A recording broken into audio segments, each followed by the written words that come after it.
அர்ஜுன்.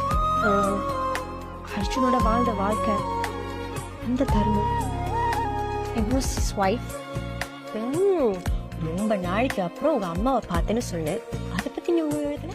அர்ஜுன் இந்த ஜென்மத்துல மட்டுமா நீ பாக்குற? மழலைய